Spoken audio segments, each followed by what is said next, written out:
আসসালামু আলাইকুম। আজ আমি বানাবো মুখে লেগে থাকার মতো একটি অসাধারণ ভর্তা। সেজন্য আমার শুকনো মরিচ লেগেছে, রসুন আর পেঁয়াজ লেগেছে, কাঁচামরিচও লেগেছে। এবার চলে যাব আমি এগুলো সরিষার তেল দিয়ে কড়াইয়ে ভাজতে। তো এখানে আমি দিয়ে দিলাম তেলের মধ্যে শুকনো মরিচ, ভালো করে ভেজে তেল থেকে আমি উঠিয়ে নিলাম। তারপরে দিয়ে দিলাম কাঁচামরিচগুলো আমি ভালো করে লাড়াচাড়া করে নিলাম। এর মধ্যে দিয়ে দিলাম আমি গোটা পেঁয়াজ, ছোট দেশি আর রসুন দিয়ে দিলাম বড় বড়গুলো।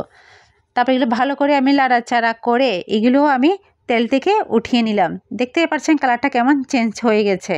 এটাও আমি উঠিয়ে ব্লেন্ডারের মধ্যে সবগুলো নিয়ে নিচ্ছি তেল থেকে ঝরিয়ে। তারপরে এটা আমি অল্প পানি দিয়ে ব্লেন্ড করব। সেজন্য চলে গেলাম ব্লেন্ডার করতে।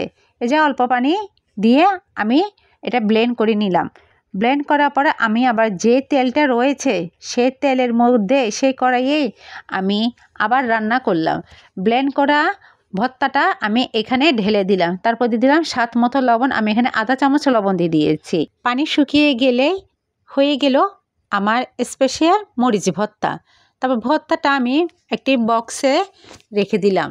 আমি ছোট ছোট দুটি বক্সে করলাম যাতে আমার সুবিধা মতো নিয়ে আমি খেতে পারি। এটা আমি অনেক দিন সংরক্ষণ করব, প্রায় মাসখানেক পর্যন্ত এটা আমি সংরক্ষণ করতে পারবো।